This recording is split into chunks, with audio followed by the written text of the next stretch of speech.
Bonjour à tous. Donc aujourd'hui, on avait prévu de faire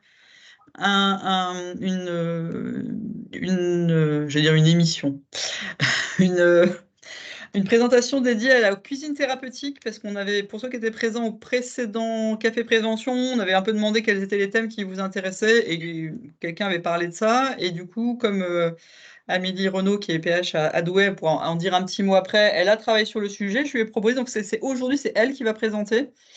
Et voilà. Et après, vous pourrez poser les questions que vous souhaitez.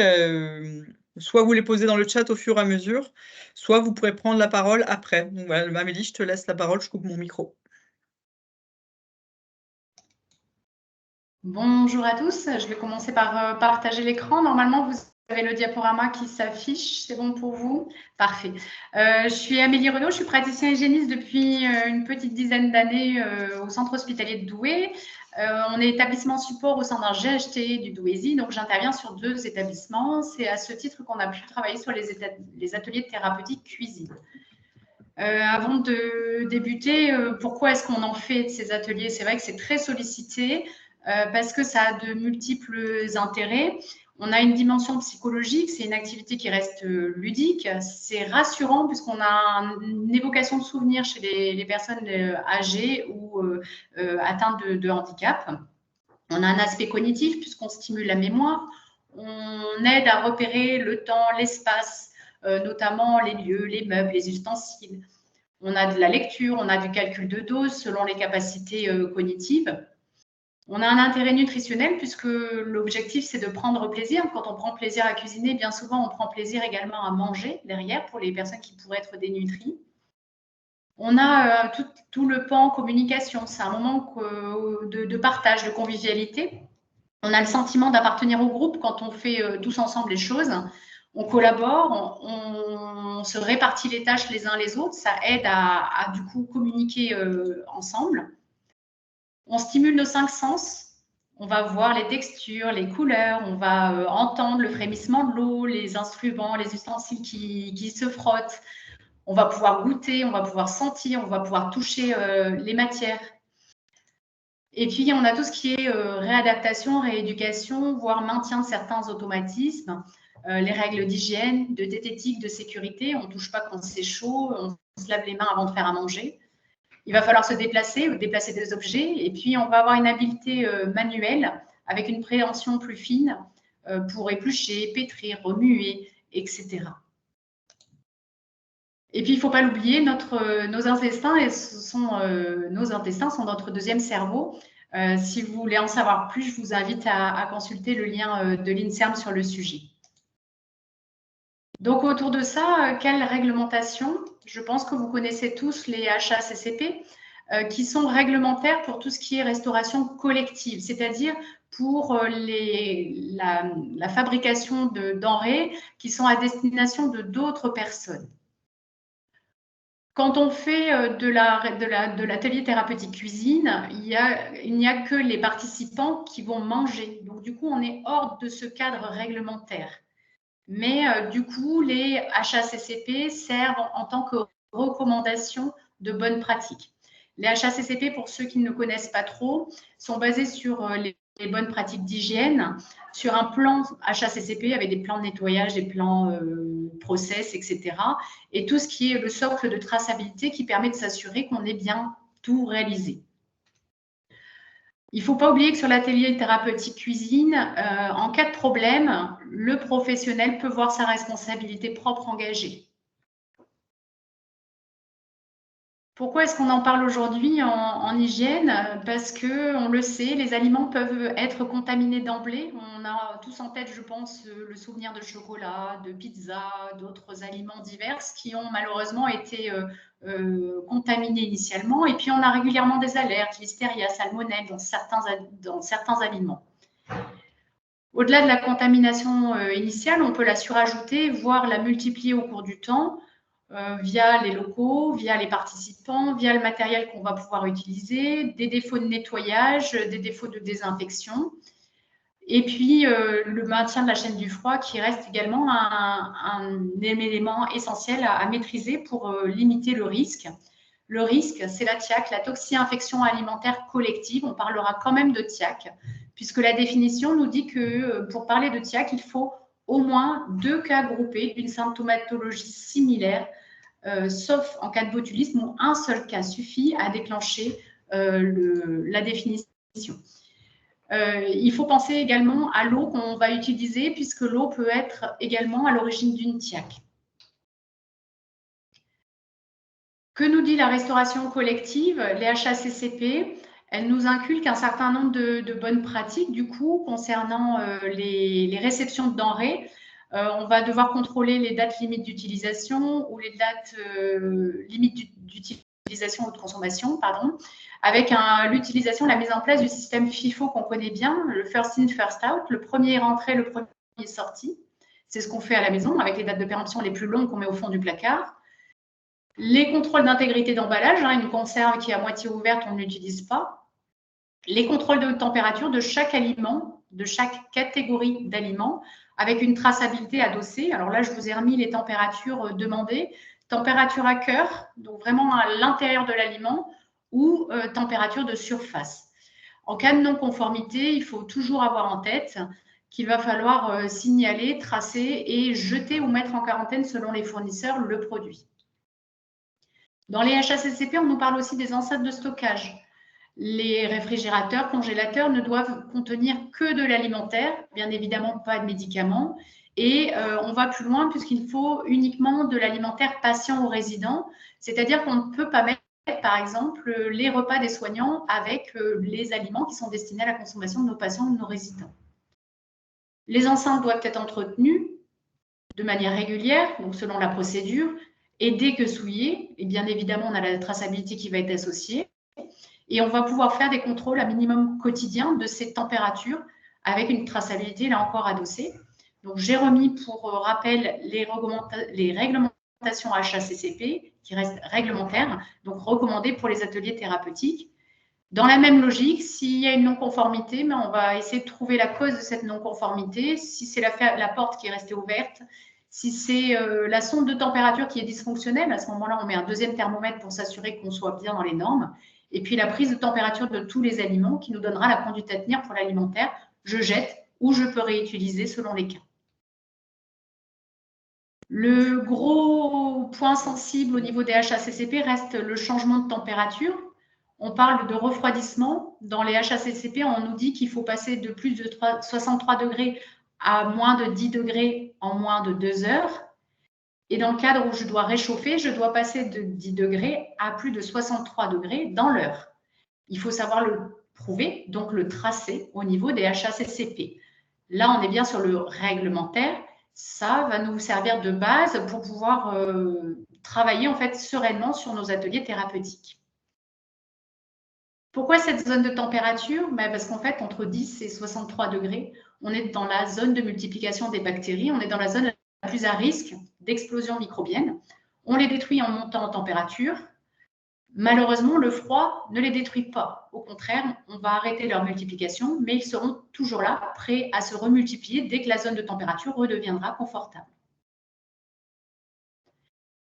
Les HACCP nous préconisent également des températures à contrôler avant distribution des repas. Je pense que vous en avez l'habitude. Tout ce qui est préparation froide doit rester à moins de 10 degrés. Si on est au-delà de 3 degrés, on a 2 heures entre 3 et 10 degrés pour pouvoir les servir.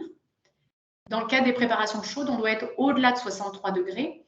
Et les HACCP nous précisent que ça, ce sont les températures en fin de service. Donc, en théorie, on devrait prendre ces températures sur les dernières assiettes qui sont servies au niveau des unités. En cas de non-conformité, là encore, un travail avec les cuisines, les services techniques, en fonction de la conduite à tenir, on s'adaptera. J'insiste, ce sont les températures HACCP sur lesquelles il va falloir arriver à se calquer pour les ateliers thérapeutiques. Donc finalement, on a une activité qui a plein d'avantages. On l'a dit, c'est ludique, on a des accents sur la communication, sur l'appréhension, etc. Mais on a des risques. Et du coup, comment faire pour sécuriser cette activité qui a tout son intérêt? Ça passe par la procédure. La procédure qui peut être rédigée sous forme de diagramme d'Ishikawa avec en fait, les grands risques en lien avec l'alimentaire. Et cette procédure sera un peu propre à chacun en fonction de ce qu'il utilise comme aliment et des lieux qu'il va avoir pour faire ses ateliers. Au niveau du milieu, si je reprends un peu les 5 axes d'Ishikawa, on va essayer d'avoir une cuisine type domicile, bien qu'il y ait des constructeurs qui permettent d'avoir des ergonomies qui soient un peu mieux qu'un simple office hospitalier. On veillera à ce que le local soit aéré, ventilé, sans moisissure. On évitera d'avoir des plantes, notamment tout ce qui est terre. On interdira les animaux domestiques dans cette pièce. Comme à l'accoutumée, on préconise des revêtements qui sont lisses pour faciliter le bio-nettoyage. On essaiera d'avoir un point d'eau dans la salle, ne serait-ce que pour l'hygiène des mains. Et on essaiera de travailler sur la traçabilité du local, en tout cas son entretien. Si je m'intéresse à qui participe à ces ateliers, je commencerai par dire qu'il y a une validation théoriquement médicale basée sur une analyse bénéfice-risque qui est individuelle pour le résident ou le patient et collective. Collective parce qu'on va devoir exclure un certain nombre de patients ou professionnels s'ils sont atteints de pathologies infectieuses actives ou s'ils ont des négligences corporelles ou des troubles qui peuvent induire une contamination de par des problématiques manufécales ou génitales, des toux, des cracheurs ou des difficultés de compréhension de consignes, notamment autour de l'hygiène des mains. L'objectif est de tracer l'ensemble des participants à cette activité, même ceux qui finalement ne vont pas techniquement réaliser la recette, mais ne vont que consommer derrière, du fait d'un handicap physique ou mental, peut-être qu'effectivement, ils ne pourront pas préparer, mais pourront quand même bénéficier de ce temps de partage, le repas de partage. Pour les professionnels qui participent, nous, on a demandé à ce qu'ils soient sensibilisés au HACCP, puisque même si ce n'est pas obligatoire, ça reste quand même une source de recommandation importante pour les ateliers. Lorsque les résidents attaqueront ou les patients attaqueront, on fera attention à leur hygiène corporelle, notamment au niveau des ongles, à leurs vêtements. On essaiera de faire en sorte qu'ils aient plutôt des manches courtes ou qu'ils aient les manches relevées pour l'hygiène des mains. Et on leur fera porter un tablier. Alors, je n'ai pas précisé plastique, tissu. Si c'est tissé, il faudra le cycle de lavage. Plastique, c'est bien aussi. On fera retirer dans la mesure du possible le bijou aux mains, aux poignets, le vernis si possible, mais alors là, c'est plus compliqué. Nous, on ne se bat pas là-dessus. On fera bien pratiquer les hygiènes des mains, alors évidemment avant, mais également avant toute manipulation, à chaque changement d'activité.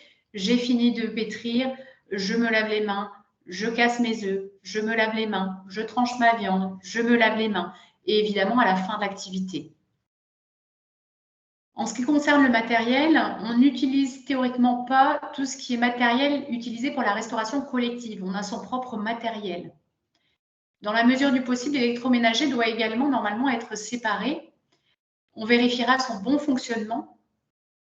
Notre vaisselle ne doit pas être en bois, doit être en matériaux bien évidemment lavables, donc non poreux, non rayés. Pour l'entretien, on va utiliser des produits agréés contact alimentaire. Attention, certains produits nécessitent un rinçage avant contact direct avec l'alimentation.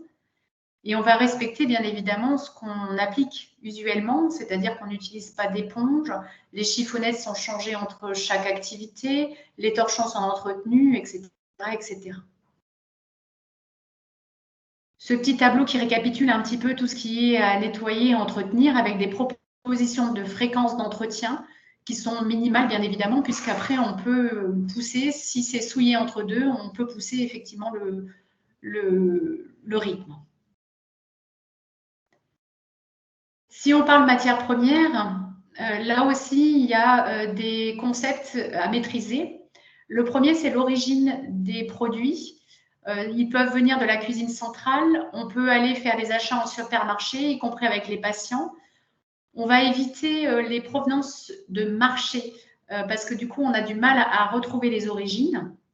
Si on va en commerce de proximité, en boucherie, en poissonnerie, il va falloir penser à récupérer le numéro sanitaire qui permet d'avoir une traçabilité sur les exacts, plus exact que simplement je l'ai acheté à la boucherie Tartampion du coin. On va respecter la chaîne du froid et les températures. Donc, on va prévoir les transports en glacière, en sac isotherme, avec des plaques de froid. Et puis, dès qu'on va rentrer, on va remettre tout ça en enceinte réfrigérée pour pouvoir limiter les variations. De préférence, tout ce qui est alimentaire, on va essayer de l'acheter le jour pour le jour, donc le matin pour le midi, par exemple, pour limiter le stockage. On va essayer de limiter les produits à risque et les préparations à risque. Alors ça, c'est quelque chose qui est assez délicat parce que finalement, bon, la charcuterie, le lait cru, les crustacés, les produits de cueillette et l'œuf cru et l'œuf peu cuit sont normalement pas peu recommandés parce que très à risque. Le problème, c'est que l'œuf cru, l'œuf peu cuit, c'est un peu la base des crêpes, des mousses au chocolat et autres recettes qui satisfont beaucoup de papilles. On va essayer de respecter les conditions de stockage, température, la température après ouverture, les dates de péremption une fois le produit ouvert, etc. Il y a encore d'autres choses qui s'appliquent. Si on achète des fruits et des légumes, on va les laver avant de les stocker et on va tracer tous les ingrédients qui sont utilisés, numéro de l'eau, les dates limites de consommation, les numéros sanitaires. Il faut penser à vraiment tous les ingrédients, y compris les épices, qui pourraient être réutilisées de fois en fois. Alors, DLC, DLU, j'en ai pas parlé initialement. Vous pouvez retrouver, il y en a un qu'on peut absolument pas consommer après la date indiquée, ce sont les DLC, date limite de consommation. La DLU, on a une souplesse qui nous permet quand même de consommer si on arrive à échéance. Ça, c'est un peu comme à la maison. La méthode, c'est un peu les principes qui vont faire que tous les soignants vont faire normalement à peu près la même chose sur ces ateliers thérapeutiques. Le respect des températures et des procédures. Par exemple, lorsque je fais un rôti au four, je ne vais pas laisser le rôti refroidir sur la table en attendant 2 heures que tout le monde passe à table. Soit mon rôti va être maintenu à température, soit je vais le refroidir le plus rapidement possible pour pouvoir le réchauffer ensuite sur le concept des HACCP. Je vais limiter les consommations différées. Si je dois refroidir, je vais essayer de le faire en moins de 2 heures. Si possible, je vais adosser de la traçabilité. Si je réchauffe dans la même logique, je dois le faire en moins d'1 heure et je vais essayer d'adosser une traçabilité. Mais je peux aussi faire le choix du maintien en température, par exemple en maintien en bain-marie. Tout ce qui est plan de travail, ustensiles doivent être nettoyés avant utilisation. On ne réutilise pas, par exemple, une planche à découper. J'ai découpé mes légumes, je passe à ma viande, ou une fois que j'ai fait ma viande, je passe à mes légumes. La planche doit être renettoyée normalement entre chaque denrée. Mon plan de travail, du coup, pareil, dans la même logique, doit être nettoyé et mes ustensiles. Mes légumes sont nettoyés dans un temps différé de mon temps de préparation alimentaire. Normalement, je les ai nettoyés avant le frigo, avant de les stocker. Je vais refaire une étape de nettoyage avant de les découper, par exemple. Et je vais commencer par découper mes légumes avant de faire le reste de ma recette. Je vais vérifier mes emballages, l'intégrité, les dates limites de consommation. Et même ça, si tout ça est correct, je vais quand même vérifier mon aliment. Est-ce que l'odeur, est-ce que la couleur, est-ce que l'aspect visuel sont satisfaisants ou pas? Si j'ai un doute, à ce moment-là, je n'utiliserai pas l'ingrédient. Je mettrai à disposition des essuie-mains à usage unique pour ce qui est hygiène des mains. Si j'ai des torchons, ils sont réservés à l'usage et échangés entre chaque atelier. La question qui nous a occupé un moment en interne, c'est est-ce que je dois exclure l'œuf coquille? L'œuf coquille, je vous le rappelle que pour les cuisines collectives, il est interdit puisqu'il travaille sur des produits ovocitaires. Mais qu'en atelier thérapeutique, oui, on a une tolérance, on peut l'utiliser, mais attention parce qu'il est le principal responsable de TIAC. Donc, il y a un certain nombre de préconisations pour l'utilisation. On va avoir un poste de travail réservé, on va utiliser un plan de travail préalablement nettoyé, on va faire l'hygiène des mains, on va utiliser de manière privilégiée des œufs du commerce parce que vous avez un numéro sanitaire sur les coquilles. Si l'œuf est sale, s'il est cassé, S'il est fêlé, à ce moment-là, l'œuf doit être jeté.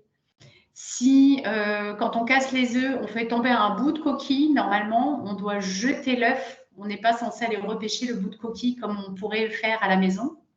On va casser les œufs un à la fois, séparément du reste de la préparation. Une fois manipulation réalisée, on va se laver les mains et on va renettoyer, bien évidemment, le plan de travail après avoir évacué les coquilles. Autre question qui nous tient parfois en haleine, c'est les produits congelés. Les produits congelés, bien évidemment, on doit avoir l'enceinte réfrigérée avec les températures ad hoc et les entretiens. Et puis, on va organiser la décongélation. Pour organiser la décongélation, vous savez, on ne sort pas sur le plan de travail à température ambiante, mais on peut soit passer au micro-ondes, soit cuire directement l'aliment en congelé. C'est ce qui est fait, par exemple, sur les snacks où ils cuisent la viande hachée directement. Ou bien on peut faire une décongélation lente en mettant le produit dans le réfrigérateur. Mais à ce moment-là, il faut prévoir un temps un peu plus long. C'est bien, on a eu une super activité, on a bien mangé, mais l'activité n'est pas finie en elle-même puisque derrière, il va nous falloir jeter les plats, les ingrédients non consommés s'ils n'ont pas été conservés dans les bonnes conditions. On va avoir un temps de nettoyage des locaux du matériel. Pour cela, on va utiliser préférentiellement un lave-vaisselle, éviter les cycles éco, passer en cycle à température à 60 degrés. On va laisser sécher la vaisselle. Au besoin, on pourra utiliser un torchon, mais on va quand même limiter son usage dans la mesure du possible. Tout ce qui est vaisselle doit être stocké dans un endroit propre et dédié. On va évacuer les déchets et on va s'assurer que toutes les traçabilités ont bien été réalisées au fil de l'eau. Donc, dans notre établissement, on a un appartement thérapeutique qui fonctionne à la semaine sur tous les repas en atelier thérapeutique. Ce n'est pas desservi par la cuisine centralisée. Donc, les patients et les soignants font les repas quotidiennement, midi, soir, et les soignants mangent avec les patients. Du coup, 6 jours sur 7, c'est la cuisine qui dessert les aliments. Qui y arrivent par liaison froide puisque ce sont des aliments qui sont congelés. Donc, quand on a retravaillé les procédures, on a mis en place des glacières, puisqu'auparavant, ils étaient transportés sans contenant froid. On a mis à disposition des plaques eutectiques donc pour garder le froid. Et on a mis en place une prise de température à l'arrivée des aliments. Les aliments arrivaient déconditionnés et reconditionnés en sachet individuel transparent. On a fait faire apposer une étiquette pour savoir de quel aliment il s'agissait, avec quelle date de péremption. On a volontairement limité l'aliment à 1 semaine, puisque c'est quelque chose qu'on a retransformé derrière et qui, normalement, doit être consommé sur la semaine. Et on a mis en place tout ce qui est numéro sanitaire, numéro de traçabilité, DLU, qui n'apparaissait pas sinon. On a également appris à gérer les absents. Parce qu'effectivement, au moment où le repas est servi, certains patients ne sont pas dans la structure, sont en vadrouille. Et donc, se poser la question, qu'est-ce qu'on fait? On réchauffe tout, on ne réchauffe pas, comment on conserve, etc. Donc, on a en amont un système qui, en fait, les soignants demandent aux patients s'ils pensent être rentrés pour l'heure du repas. De cette manière-là, soit ils prévoient une portion à cuisiner un peu plus tard, soit ils mettent l'assiette en réfrigération tout de suite et réchauffent au besoin au micro-ondes juste avant pour le dit patient. On a proposé de garder une assiette témoin un petit peu sur le modèle des HACCP. Ça, l'organisation ne nous l'a pas permis. C'était trop complexe pour pouvoir gérer ça au sein de la structure. La journée restante, ce sont des courses qui sont faites en binôme soignant-patient en supermarché. Plus ou moins, les soignants ramenaient des denrées du domicile. Y compris sur une structure, on avait un potager qui était attenant à la structure et dont les patients récupéraient les légumes pour pouvoir les cuisiner sur ces temps-là. Donc là-dessus, on a proposé que le soignant commence, enfin le patient et le soignant commence par faire les courses par le côté température ambiante, puis le frais, puis le congelé. Normalement, c'est ainsi qu'on devrait tous faire. On a acheté des glacières et des plaques eutectiques pour, dans la même logique garantir le maintien en température dès le magasin. On a appris à gérer la mayonnaise, puisque leur grand plaisir, c'était de faire leur mayonnaise maison. Quand on fait de la mayonnaise, on en fait une quantité certaine. Et en fait, le pot de mayonnaise était sur la table et puis réutilisé plusieurs jours durant. Donc, on a proposé que le mayonnaise, une fois montée, par exemple, soit mise au réfrigérateur tout de suite. Et au moment du service, prendre un ramequin avec une quantité de mayonnaise et de réapprovisionner le ramequin en laissant le pot primaire dans le réfrigérateur, tout simplement. Pour ce qui est traçabilité, on leur a demandé de faire des photos de tout ce qu'ils achetaient avec la possibilité de lire les dénominations, les numéros de lot et la péremption. Et les photos sont gardées à minimum 5 jours, au cas où. Voilà pour un exemple dans une structure. Je vous transmets tous les documents sur lesquels on s'est appuyé pour faire nos procédures, qui sont enrichissantes, notamment avec un volet réalisé exprès pour les EHPAD. Et je reste à disposition si vous avez des questions ou des suggestions. Merci beaucoup, Amélie. Donc, j'ai pas attendu ta validation, mais j'ai proposé que ton diaporama en PDF soit sur notre site avec le replay, parce qu'il y a donc un replay, j'aurais dû le dire en début pour pas que vous... C'est vraiment le principe de tous nos webinaires, hein, c'est vraiment de vous laisser à disposition après les documents pour que vous puissiez y revenir éventuellement. Et donc, n'hésitez pas à poser des questions, parce que moi, j'ai appris plein de choses. Et ouais, donc voilà, si... Et je trouve que c'est intéressant parce que ça montre quand même que on peut pas être. Alors j'avais un truc à rajouter, ne jamais laver les œufs. Je sais pas, tu l'as pas mis, mais. Ah, je ne l'ai pas mis, oui, parce que c'est Mais ouais, parce que actif. c'est une erreur de débutant, mais ne lavez jamais vos œufs, ça les rend poreux et ça fait rentrer les bestioles dedans. Enfin les bestioles, Oui. les éventelles salmonelles. Donc en fait, s'il y a un œuf sale, effectivement, en l'occurrence, du coup, faut le jeter dans ce cadre-là. Et effectivement, faut pas faire comme à la maison. C'est-à-dire qu'en fait, on aurait bien envie, hein, mais non, on peut pas. Par rapport aux œufs, il y a ne jamais les laver. C'est pareil, faussement, on pense qu'il faut les garder absolument au réfrigérateur. Absolument pas. La température ambiante est suffisante. Ça aussi. Tout à fait. Allez. Alors, est-ce que vous avez des questions? N'hésitez pas. Je sais pas s'il y en avait dans. J'en ai pas vu dans le chat. Les plats Alors, les témoins plats sont-ils témoins, obligatoires? alors absolument pas. C'est la grosse différence, c'est que les HACCP ne sont pas réglementaires, donc ne sont pas opposables. On doit s'en servir comme inspiration de recommandation. Et le plat témoin en cuisine permet d'éventuellement retrouver une source de contamination. Ça permet de retracer la chaîne entre la réception de la denrée, la cuisine au niveau de la cuisine centrale, l'arrivée de l'alimentaire au niveau du service et la distribution aux patients. Ça permet de refaire le reflet de toute la chaîne. Là, en l'occurrence, la chaîne, elle est normalement un peu plus courte puisqu'on cuisine et on mange derrière. L'objectif, c'est vraiment je fabrique, je consomme, sans délai trop long entre les deux. Donc, on n'est pas dans l'obligation de faire un plat témoin.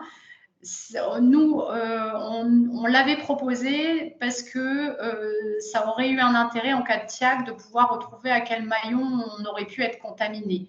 Mais il n'y a aucune obligation.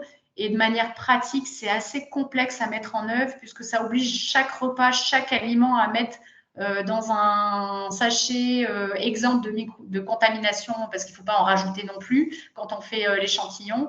Ce n'est pas évident à mettre en œuvre pour nous soignants qui ne sommes pas formés au HACCP comme ils le sont en cuisine, je pense. Ouais, tout à fait. Je pense que là, du coup, hein, c'est vraiment les HACCP, c'est vraiment la référence, votre référence pour vous aider, mais ça n'a rien d'obligatoire dans ce cadre-là. Je pense que là-dessus, enfin, tu l'as dit plein de fois, mais c'est vraiment les HACCP, les règles, elles sont obligatoires en restauration collective, mais là, elles servent plutôt de source d'inspiration, effectivement. Enfin, c'est les mêmes règles, un peu allégées, on pourrait dire, ou en tout cas, et pas obligatoires. Alors voilà, ça, c'est la question que j'allais te poser si elle ne sortait pas. Peut-on consommer les légumes et les fruits des potagers thérapeutiques? Parce que je l'ai eu l'autre jour en cours. Alors pour moi, oui. En tout cas, dans les établissements qui sont concernés, moi j'ai validé avec bien évidemment un rinçage soigneux des légumes S'il y a de l'épandage qui est fait au niveau du potager, parce que ça peut arriver, hein, certains font venir du fumier, etc.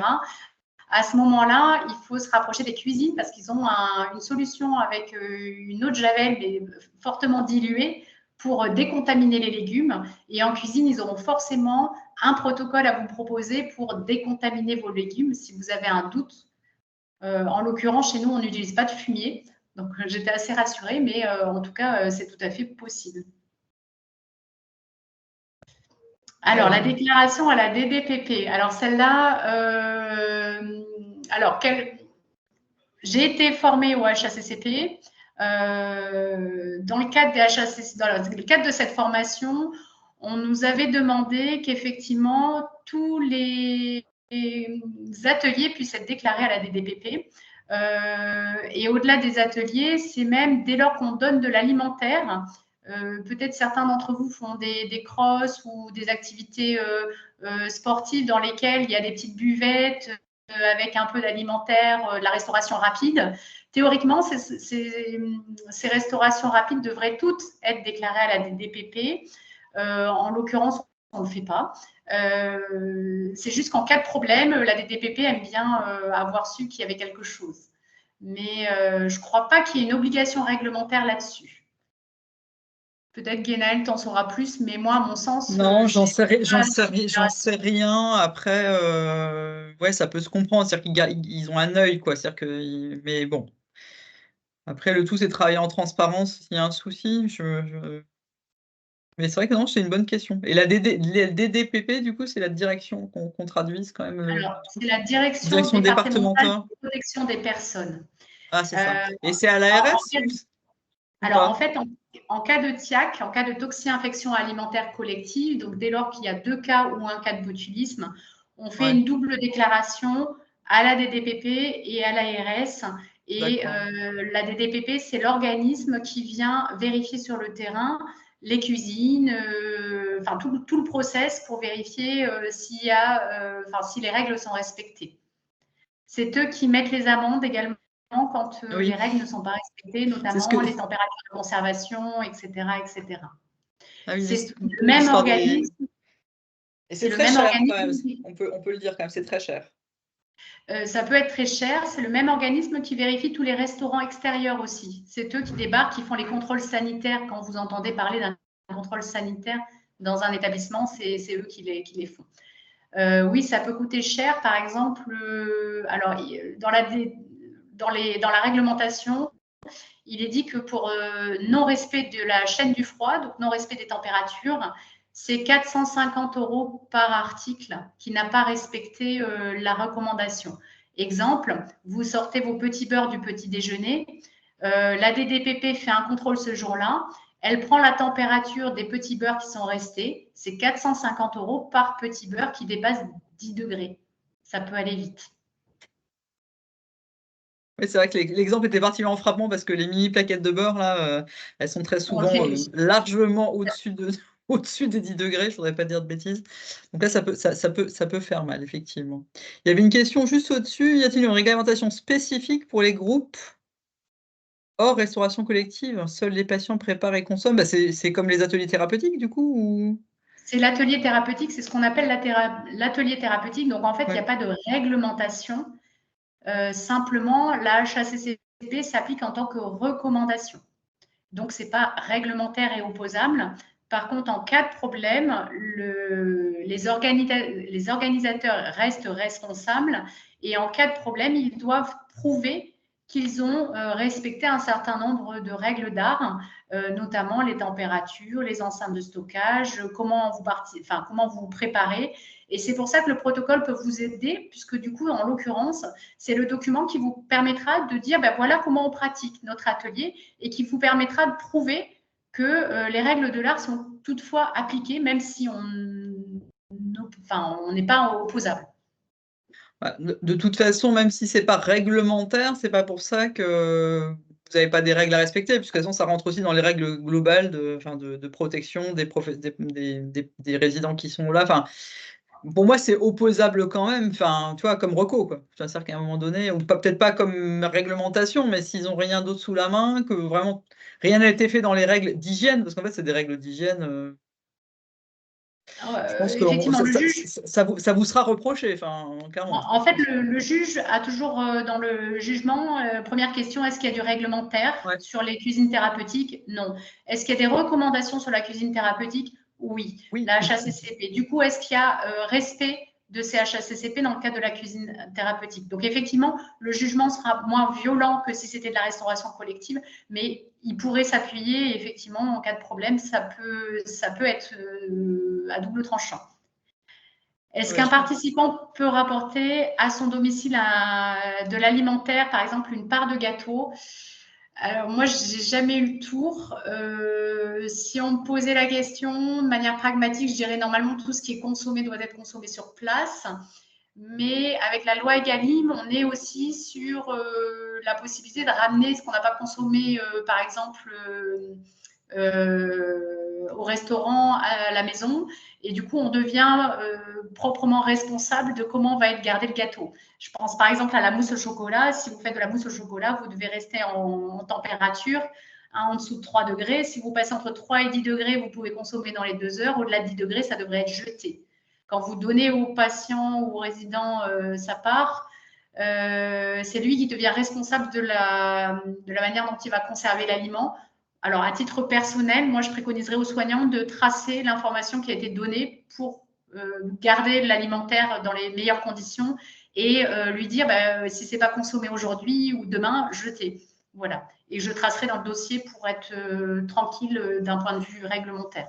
Je suis assez d'accord. Je pense qu'il faut quand même se couvrir un tout petit peu, parce que vous n'avez aucune garantie de ce que font les résidents, leurs familles. Hein. Il peut y avoir quand même des gens plus ou moins raisonnables. Hein.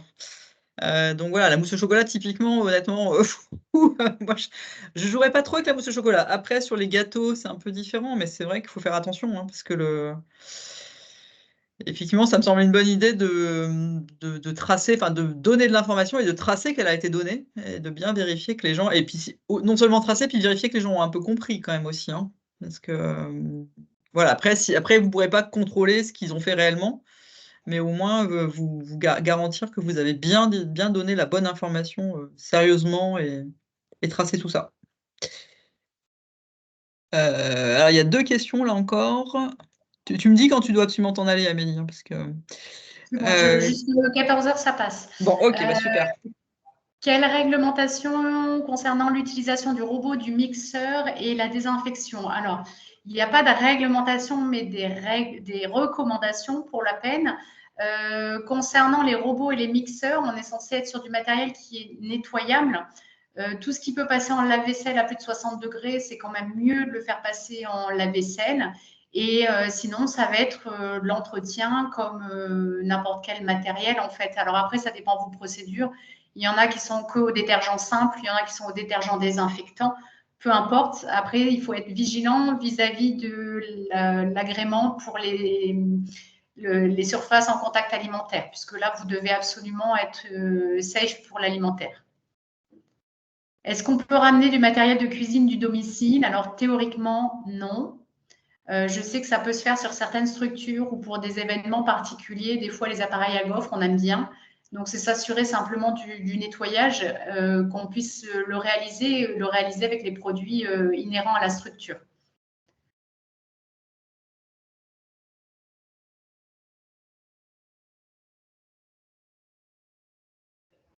Est-ce qu'il y a encore des questions? Alors, moi j'en ai du coup pour les gens qui sont présents. Si vous avez des envies pour les prochains cafés prévention, parce que du coup, voilà, on a vraiment notre souhait, c'est de répondre à ce qui vous manque peut-être. Et donc, n'hésitez pas à nous le dire. Alors, existe-t-il il y en a encore 2. Existe-t-il une feuille de traçabilité type pour les ateliers cuisine? Alors, nous, on n'utilise pas une traçabilité type. En fait, on utilise une fiche de traçabilité standard qu'on utilise pour tous les ateliers, qu'ils soient cuisine, activité manuelle ou autres. On a pour habitude de tracer tous les ateliers, tous les participants je le répète, y compris ceux qui font que consommer, ce qui nous permet d'avoir une trace de qui était là et voilà. Et à côté de ça, on adosse vraiment la traçabilité des produits. Donc là, ça va dépendre de comment vous vous organisez et d'où viennent les aliments. Pour mes soignants, par exemple, en USLD, pour les résidents, ils ont l'habitude de eux-mêmes faire la liste de tous les participants, de rajouter les soignants et ensuite de venir mettre ça dans un fichier scanné avec les photos de tous les aliments qu'ils ont utilisés. Ils gardent ça 5 jours et au-delà de 5 jours, ils bazardent. Oui, parce qu'au bout de 5 jours, a priori, si tu n'as pas eu de TIAC, tu n'en auras plus. La définition, c'est on remonte sur les 5 derniers jours de consommation et il faut penser à inclure l'eau de boisson. On n'y pense pas forcément, mais il faut penser à l'eau de boisson aussi. Et quand on utilise en cuisine, par exemple, l'eau du robinet, c'est un des ingrédients de la cuisine aussi. Voilà. C'est vrai.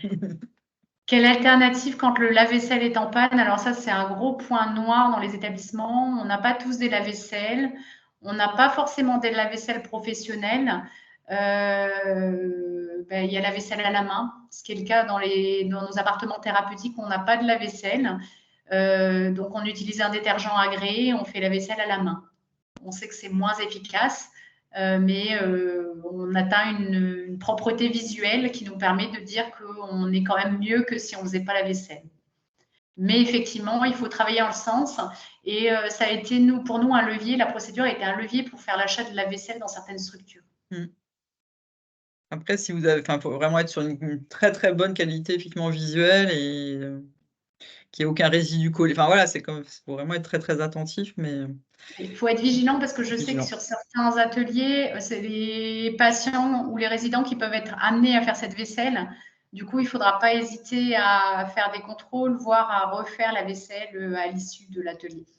Voilà, même hors de leur présence, hein, mais voilà, il ne faudra pas hésiter à vérifier.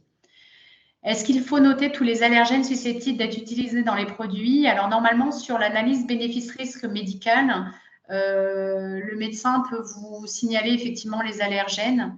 Nous, on ne recueille pas la liste de ce qui est utilisé en atelier. On n'est pas sur la restauration collective où on doit connaître l'origine de la viande, on doit connaître les allergènes. Donc, nous, on s'appuie sur le bénéfice-risque médical et la notification éventuelle.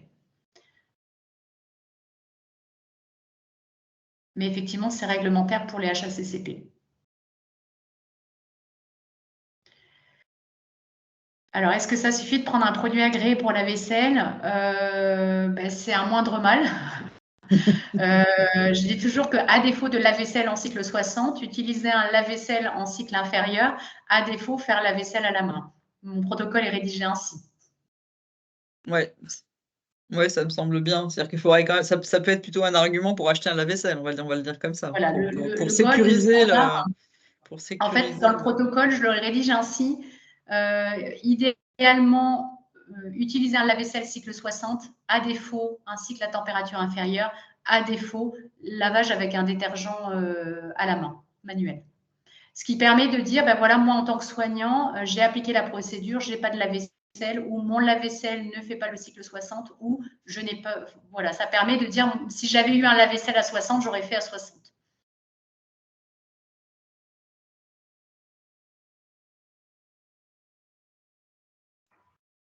Il y a encore des questions?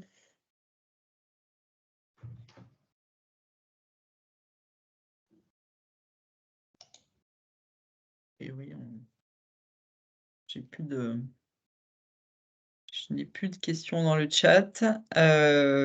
Donc il y aura, alors je ne peux pas vous dire, il ne sera pas mis immédiatement sur le site, mais il sera rapidement mis sur le site, le diaporama en PDF et le replay. Sur notre site internet, ça doit être dans la partie formation ou formation, je crois. Donc n'hésitez pas à aller voir régulièrement. Alors, tu vois, il y a encore des questions. Alors, est-ce que les denrées cuisinées peuvent être consommées par des résidents qui ne participent pas à l'atelier? Oui, à la condition qu'ils soient dans la liste de traçabilité des participants. Effectivement, on a des résidents qui prennent plaisir à regarder leurs collègues préparer, mais qui n'ont pas les capacités physiques ou cognitives pour pouvoir le faire. Et donc, c'est dommage de les exclure du temps de partage repas collectif pour ces arguments. Donc, en fait, nous, on leur dit simplement, vous vous tracez comme un participant, comme s'il avait fait quelque chose dans la recette, tout simplement. Et du coup, il sera englobé dans l'activité. Alors, est-ce que si j'ai un lave-vaisselle qui ne monte pas à 60, je peux augmenter la durée du cycle? En fait, ça ne change pas grand-chose puisque c'est vraiment la montée en température qui va permettre une destruction des germes aussi. Donc, d'avoir des cycles allongés, pourquoi pas, mais on ne sera pas aussi protecteur que si on monte à 60 degrés. Rita.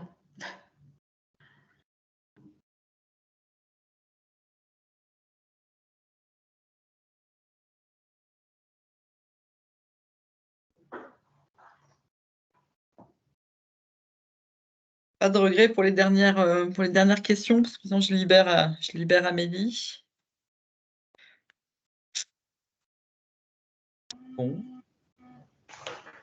Je vous donne rendez-vous donc au prochain, je ne sais plus, hein, mais il va y en avoir assez régulièrement des cafés prévention. Je crois qu'on en a programmé 6 sur l'année.